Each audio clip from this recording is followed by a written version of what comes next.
قال الله تبارك وتعالى في القرآن المجيد ولا تكونوا كالذين نسوا الله فأنساهم أنفسهم ببركته إن الله وملائكته يصلون على النبي يا أيها الذين آمنوا صلوا عليه وسلموا تسلیما۔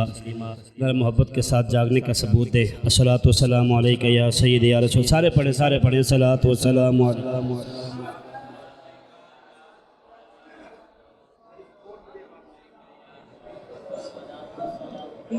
الصلاۃ والسلام علیک یا سیدی یا نبی اللہ وعلی آلک و اصحابک یا سیدی یا نور اللہ۔ نویت سنت الاعتکاف کی بھی نیت فرما لیں۔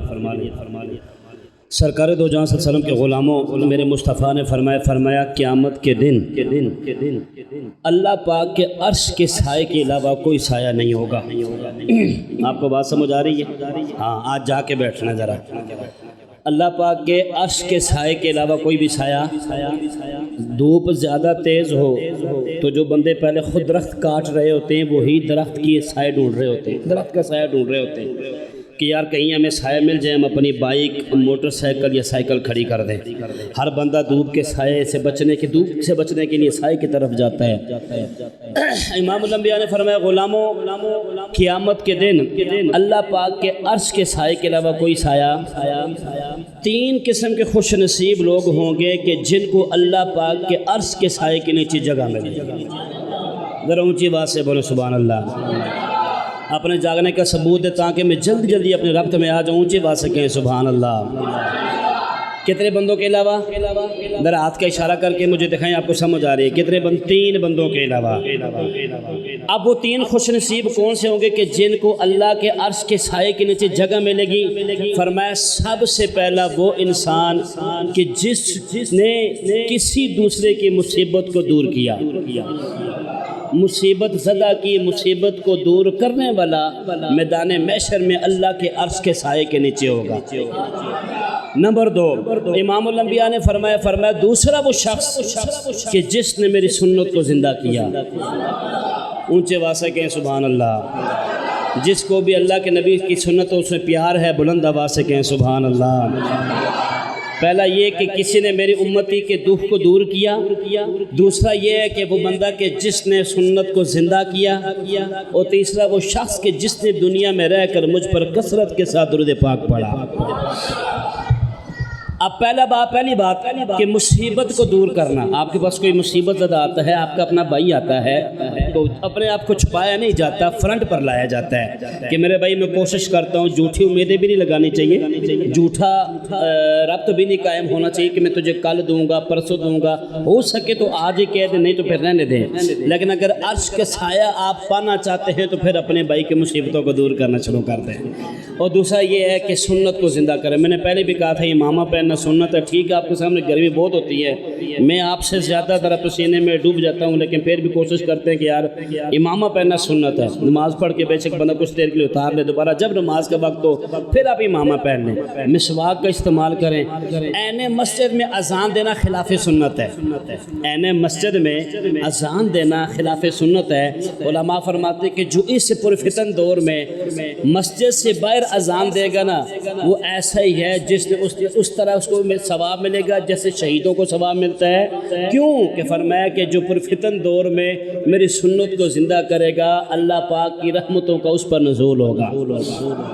تو عین مسجد میں اذان نہیں دینی، جب بھی اذان دینی ہے، اذان کا مطلب ہوتا ہے اعلان، ایک الگ ٹاپک ہے پھر بتاؤں گا، تو کوشش کریے کہ مسجد کے باہر اذان دے، عین مسجد میں اذان نہیں دینی۔ تو اس سنت کو بھی آپ نے اجاگر کرنا ہے۔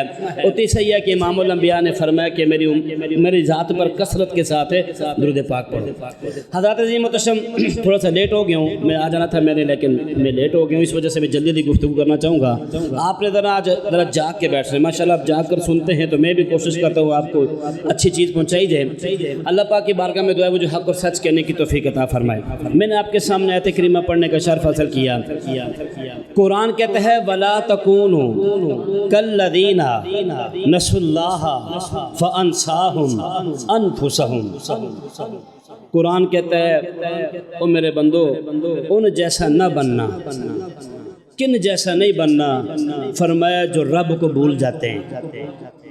ذرا تھوڑا سا آج آپ نے مجھے جاگ کے بیٹھنا ہے، ٹھیک ہے جی۔ جو رب کو بھول جاتے ہیں، تو جو انسان رب کو بھول جاتا ہے نا، پھر رب اس کو اپنی ذات میں غرق کر دیتا ہے، وہ بندہ اپنی ذات میں ڈوب جاتا ہے، اس کو پھر کچھ نہ گناہ کا پتہ چلتا ہے، نہ جھوٹ کا پتہ چلتا ہے، نہ غیبت کا پتہ چلتا ہے، وہ پھر اتنا ڈوب جاتا ہے یہاں تک کہ وہ جہنم تک پہنچ جاتا ہے۔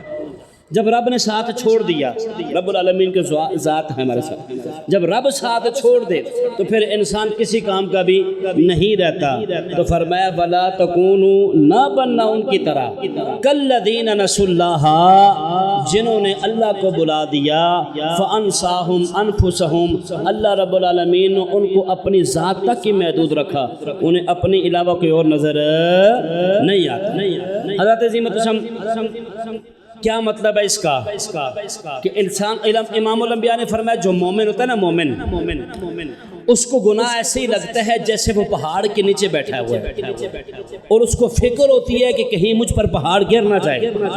لیکن جو منافق ہوتا ہے نا، اس کو گناہ کرنے میں اتنی لذت آتی ہے، وہ اس کو معمولی سمجھتا ہے، وہ اس کو ناک پر مکھی کے بیٹھنے کے مترادف سمجھتا ہے کہ یہ کوئی بڑی بات نہیں ہے، بڑی بات نہیں ہے، گناہ کرنا کوئی بڑی بات نہیں ہے۔ کسی کو کہہ دینا بھائی نماز پڑھ لے، مولوی صاحب 4 دن کی زندگی ہے، انجوائے کرنے دو، انجوائے کرنے دو، یہی تو وقت ہے انجوائے کرنے کا۔ بھائی یہ وقت انجوائے کرنے کا نہیں ہے، یہ وقت اپنے آپ کو جگانے کا ہے اور رب العالمین کے لو تک پہنچانے کا ہے، اللہ رب العالمین کے رحمتوں کے ساتھ اپنے تعلقات کو مضبوط کرنے کا ہے۔ آپ اونچے آواز سے کہیں سبحان اللہ، تو پھر سارے واپس چلتے ہیں، نہیں اور اونچے آواز سے بولے سبحان اللہ۔ تو امید آپ کو سمجھ آ گئی ہے، گفتگو سمجھ آ گئی ہے۔ جن لوگوں نے اللہ کو بلایا ان کے ساتھ کیا ہوا؟ میں پڑھوں پھر قرآن ذرا جاگنے کا ثبوت ہے، موسم ٹھیک ہے پھر بھی ٹھیک ہے، مجھے بات سے کہیں سبحان اللہ۔ ہاں بزرگوں کو اجازت ہے، میں کہتا نہیں یہ وقت بڑا قیمتی ہے، ایک ایک سانس بڑی قیمتی ہے، ایک ایک لمحہ بڑا قیمتی ہے۔ آپ اللہ کے گھر میں بیٹھے ہیں، برکہ فضلات عظیمت و شم اللہ رب العالمین اپنے قرآن کے اندر ارشاد فرماتا ہے، فرمایا وَلَا تَكُونُوا كَالَّذِينَ نَسُوا اللَّهَ فَأَنْسَاهُمْ أَنفُسَهُمْ، فرمایا میرے غلاموں ان کی طرح نہ بننا جس طرح لوگوں نے اللہ رب العالمین کو بلا دیا۔ اب قرآن آگے جناب والا باتیں بیان کرتا جا رہا ہے، فرمایا ہم نے جناب والا جب کسی بھی قوم کو ہم اپنے سے دور کرنا چاہتے ہیں، پھر آسمان کے سارے دروازے ان کے لیے کھول دیے جاتے ہیں، آسمان سے بارش بھی برسنا شروع ہو جاتی ہے، زمین سے اناج بھی اگنا شروع ہو جاتا ہے، جناب والا درخت بھی پھل دینا شروع کر دیتے ہیں، انسان پر طرح طرح کی نوازشات ہو جاتی ہیں۔ جب اللہ رب العالمین آسمان سے بارش کو برساتا ہے، زمین سے اناج کو اگاتا ہے، ہر طرح کی نعمت انسان کو میسر آتی ہے، پھر انسان کیا کرتا ہے؟ پھر انسان اللہ کو بھول جاتا ہے۔ زیادہ فراوانی رزق کو نعمت نہ سمجھے، کبھی کبھی یہ آزمائش بھی بن جاتی ہے۔ اولاد کا کثیر ہونا، مال کا کثیر ہونا، یہ آزمائش ہے کہ نہیں ہے؟ آزمائش ہے نا، قرآن نے کہا ہے یہ آزمائش ہے، اولاد بھی آزمائش ہے، مال و اسباب بھی آزمائش ہے، لیکن جس طرح اللہ رب العالمین نے فرمایا کہ میں نے آسمان کے لیے کھول دیا، اب ان کو کیا ہوا؟ ان کو ہر طرح طرح کی نعمت ملی، طرح طرح کی ان کو نعمتیں ملی، یہاں تک کہ ہر چیز ان کو مل گئی۔ اب جب ہر چیز ملی تو وہ اللہ کو بھول بیٹھے، پھر کیا ہوا؟ فرمایا پھر کسی جیسے شداد، ابو جہل، عتبہ، شیبہ، اب جناب والا جیسے یہ بڑے بڑے حکمران آئے، اللہ رب العالمین نے سب کچھ عطا کیا۔ اب جناب والا اب میں جیسے آپ کو بات بیان کرنا چاہتا ہوں، اب شداد کی بات کریں، نمرود کی بات کریں، فرعون کی بات کریں، جب رب العالمین نے ساری مخلوق جناب والا ہر طرح کی نعمتیں ان کو دی، پھر یہ جناب والا اپنے آپ کو بھول گئے۔ اپنے آپ کو بھولنے سے مراد کیا ہے؟ انسان اپنی اوقات کو بھی بھول جاتا ہے، انسان اپنی اوقات کو بھی بھول جاتا ہے۔ امام الانبیاء علیہ السلام نے پانی کا قطرہ اٹھایا اور اٹھا کر اس کو اپنے تلی پر رکھا، اب تلی پر جناب اللہ کچھ قطرہ آیا، فرمایا اس جیسے ایک قطرے سے انسان کو اللہ نے پیدا فرمایا۔ انسان کسی کے سامنے اپنی پیدائش کا ذکر بھی نہیں کر سکتا کہ میں کس طرح پیدا کیا گیا ہوں، لیکن جب انسان رب کے ساتھ مقابلے کرنا شروع کر دیتا ہے، جناب والا